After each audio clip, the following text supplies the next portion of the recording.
Hi friends, let's talk for a few minutes about some principles again that are going to help you in your journey. The first thing I want to touch on today is stress. Just finished a weight loss consult with a brand new patient, and she reminded me of something that I really needed to touch on to share, and that's stress. There are individuals who have gone through what we call chronic everyday heightened stress, and then there's people who go through epic stress, right? See the eyebrows? Epic stress. So what does epic stress look like? Well, it's different for everyone, obviously, because our tolerances are different between us. But epic stress is something like death of a loved one, somebody who's you're really close to, going through a bitter divorce, taking a big financial hit, maybe a job loss, something like that. And for some people, it could be wayward teenagers, or kid. How they term it? It's adult children. Adult children. They can be a huge stressor to people, and when it's ongoing like that, like we've mentioned in earlier videos, your cortisol levels will rise. Boom! Your body just became a fat store, because remember, fat is a source of potential energy. When the body's in crisis, it tends to store more of it because it views itself in need of potential energy in case it's something, it has to battle something ongoing.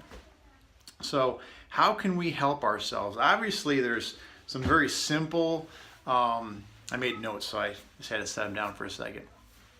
There's some simple strategies for stress management, but primary, number one, is going to be getting adequate sleep. And we all know our magic number. Some people it's 6 hours, 7 hours, 8 hours. Some people it's 9 or more, right? So get your sleep number as many nights as possible, every night if you can, because if you'll do that, that keeps your cortisol levels down, okay? Make sure your room is pitch dark. If you have a noise generator, don't have it blaring, because you want to go into that deepest level of sleep, the REM sleep. There's different stages, up to 4 stages of sleep, and you want to go to those lowest ones. That's what helps you reduce your cortisol levels the most. Making sure your room is dark is good for maintaining something called your circadian rhythm, because if your eyes are perceiving light, then it affects a gland called the pineal gland, and that's the gland that sets your circadian rhythm. That's why people who are on swing shift are really lost in terms of where they are during the day, and many of those people struggle with weight gain because their circadian rhythm is continually fluctuating, and that's a stressor to the body. So see, there's so many things that we don't necessarily have complete awareness of, but stress is huge, and that's one of the chemical portions that we help to manage on the plan. Okay. Another one is over-exercising. When we exercise in excess of typically 60 minutes, that's a stressor to the body, because if it's vigorous exercise, or it's exercise that causes a lot of tissue breakdown or micro traumas that add up and accumulate from day to day, and your body's not given enough time to fully repair before you traumatize it again, then the body perceives that as a major stressor, and that will raise your cortisol levels, all right? And this all equates, of course, to fat storage. Now, another one is particularly what we see in middle-aged people, okay? If you're in your 20s, and trust me, you're not alone if you're in your 20s, or even if you're in your 40s or 50s and you're struggling with weight loss. There's plenty of people today that are in their 20s. Like I said before, this is a good reminder. Tennessee is number 6 in individuals who are 18 or older for being overweight or obese, right? 6 in the country. Number 1 for children between the ages of 10 and 17. So we top the charts with obese and overweight children in the country in Tennessee. Big problem. Okay, we need to make a significant dent in this. This is how we do it. Now let me jump back to the middle agers. All right, these are weekend warriors. These are people who are wanting to look the part again, but in their mind, they're thinking linearly. If I rely on my willpower, if I cut my calories, slash my calories, and if I exercise X number of minutes per day, why then I'm going to see my weight go down, my size go down.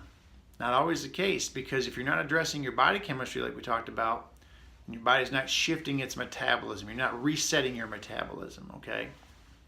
So when you're exercising, step out of the box. Instead of just hammering yourself for an hour straight, look at something called intermittent training, interval training, surge training. Those are all the names for it, the AKAs, right?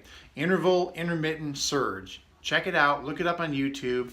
There's a lot of great videos on there. I don't have any ones I reference in particular, but just look it up. Basically, the gist of it is this, okay? You're going to exercise vigorously for up to 3 to 5 minutes, and you're going to rest for a couple minutes.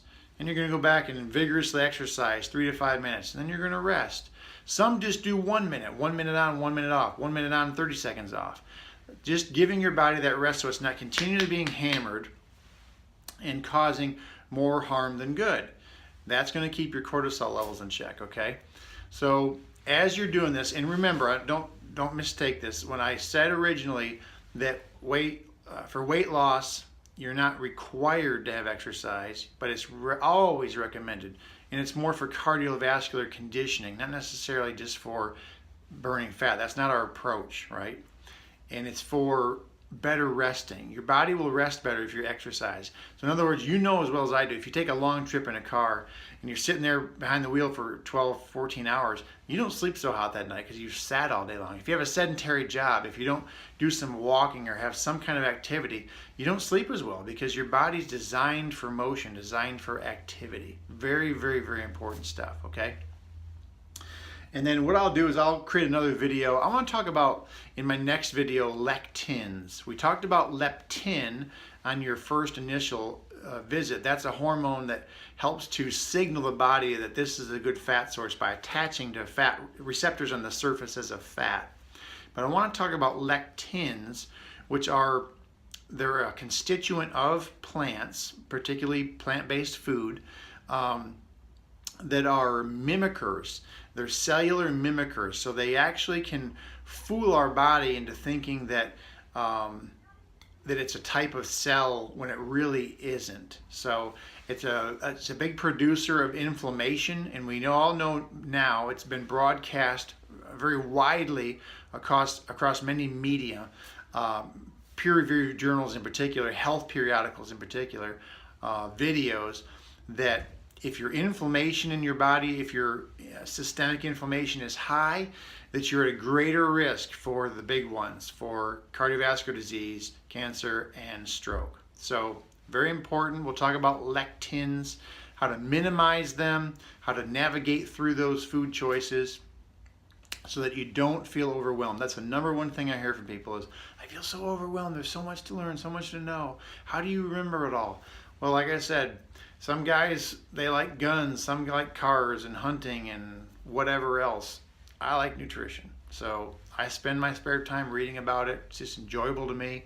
But I feel like in part, it's a charge from the Lord to pass along, because he said to me years ago, he gave me this scripture. He said, my people are perishing for their lack of knowledge. So he impressed on me. I'm not hearing voices like some of those crazy talk show host people claim, but you get impressions when you're a believer that there are certain things that impress you heavily, and mine was that scripture. My people are perishing for their lack of knowledge. So the impression was, help them out, pass this along, use what you enjoy to their advantage to serve other people in that way. So that's my level of service right there. So hope this helps. Give me a thumbs up if you enjoy this video, this information. Share it with your friends and neighbors, family and loved ones, people that you care about, because this is so important, not just for longevity, but for quality of life. What good is it to live long if your quality of life is poor, right? Take care. Tune in next time for the talk on lectins and how they help you and how they can hurt you too. Take care. Bye.